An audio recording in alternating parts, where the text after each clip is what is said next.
Olá pessoal, tudo bem? Queria falar com você hoje sobre concepção de impermeabilização de coberta em edifício. Eu estava numa reunião essa semana e desceu um condômino bastante transtornado. E ele diz, segundo ele, que há 10, 12 anos ele sofre com infiltrações na coberta e o condomínio nunca tomou nenhuma providência sobre o assunto.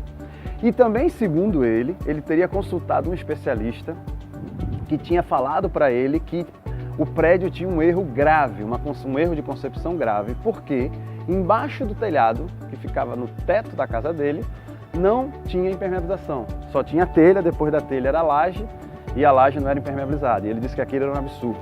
Tentei explicar para ele que aquilo não era um absurdo, que aquilo era comum e não faz sentido realmente você colocar uma telha e embaixo uma impermeabilização. Ou você coloca a telha, ou você coloca a laje impermeabilizada. 99% dos prédios que tem telha não é impermeabilizado embaixo da telha.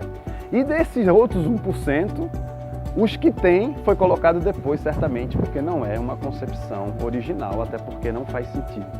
Mas isso faz suscitar uma discussão, que é muito comum, não foi no caso dessa reunião, mas foi o caso de outras reuniões. O que é melhor?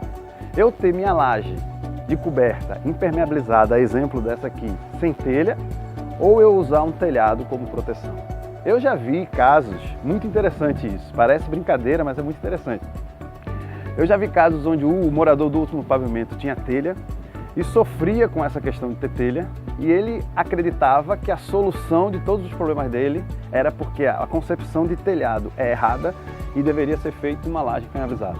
E já fui em outros condomínios e que era justamente o inverso. O cara tinha uma laje impermeabilizada e ele achava que todos os problemas dele eram por causa disso e ele precisava colocar telha na coberta dele. Qual é o certo e qual é o errado? Ou melhor, existe certo e errado? Não, não existe certo e errado. Ambos os procedimentos são tecnicamente embasados, boas práticas construtivas, normas técnicas, orientação do fabricante. O X da questão é você fazer direito.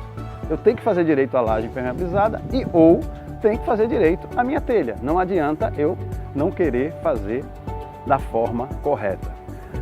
Então, tanto faz, né? Posso escolher um ou outro? Também não considero dessa forma. Eu acho que você precisa avaliar vantagens e desvantagens. Como tudo na vida, pessoal, tudo na vida, existem vantagens e desvantagens para esse tipo de escolha. E é isso que você precisa pesar. Queria falar aqui rapidamente 4 itens que vale a pena você botar na balança o que é vantagem e o que é desvantagem. Em primeiro lugar, é a vulnerabilidade. Uma coberta com telha é mais vulnerável do que uma coberta com laje impermeabilizada. Ponto. Isso não se discute. A telha é frágil. Um prestador de serviço vai subir na sua coberta, pode quebrar uma telha, certamente não vai avisar e quando chover você vai receber o problema, tá? Quando você for fazer uma manutenção na sua fachada, você vai instalar balança, você vai instalar trilho e certamente você vai danificar, quase que obrigatoriamente. É muito comum o cidadão fura a telha, inclusive propositalmente, para poder fixá-la, né, no engaste que tem embaixo da laje. Então vai existir um dano para isso e esse dano é inevitável. Na laje descoberta você não tem esse problema, ou pelo menos esse problema é minimizado. Essa laje aqui que você está especificamente é impermeabilizada com manto alumínio. Especificação que eu absolutamente discordo. Por quê? Porque eu acho que esse tipo de impermeabilização não é resistente ao tráfego a qual essa coberta foi planejada. Tanto que ela possui grampos para se instalar balança, sinal de que vai ter equipamento, sinal de que vai ter trilho e ela não vai resistir. Mas quando a tua coberta é devidamente projetada e devidamente executada, ou seja, com uma proteção mecânica em cima, ela é muito mais resistente. Por outro lado, outro item que a gente pode avaliar é a questão da manutenibilidade. A telha ela é mais manutenível, ou seja, ela é de mais fácil substituição. Quando eu tenho problema, é mais vulnerável, isso é ruim. Mas por outro lado, quando eu tenho problema, se eu tiver o controle de acesso da minha coberta, se eu tiver o controle regular da qualidade dos danos da telha, é mais fácil eu trocar. Eu chego e troco uma telha. Enquanto para fazer uma laje impermeabilizada e fazer um reparo numa laje impermeabilizada dessa, já não é tão simples assim.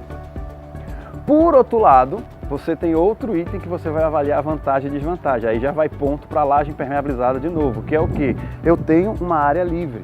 Eu tenho uma área onde eu possa usar, por exemplo, para instalar placas solares para me aproveitar de energia fotovoltaica. Então, é uma vantagem. Não vou usar uma área dessa como salão de festa, não vou usar uma área dessa para fazer um apartamento, para fazer uma quadra, mas eu posso utilizá-la de outras formas e isso vai ficar mais interessante para mim. Ou seja, o que a gente entende é que não existe, na verdade, o certo ou o errado. O que existe é vantagem e desvantagem. Quando eu vou fazer uma laje impermeabilizada, por exemplo, quarto e último item, eu preciso pensar um isolamento térmico. Quando eu tenho uma telha, aquele vazio entre a telha e a laje já é, por si só, por natureza, um isolamento térmico. Então, eu não preciso pensar nesse aspecto.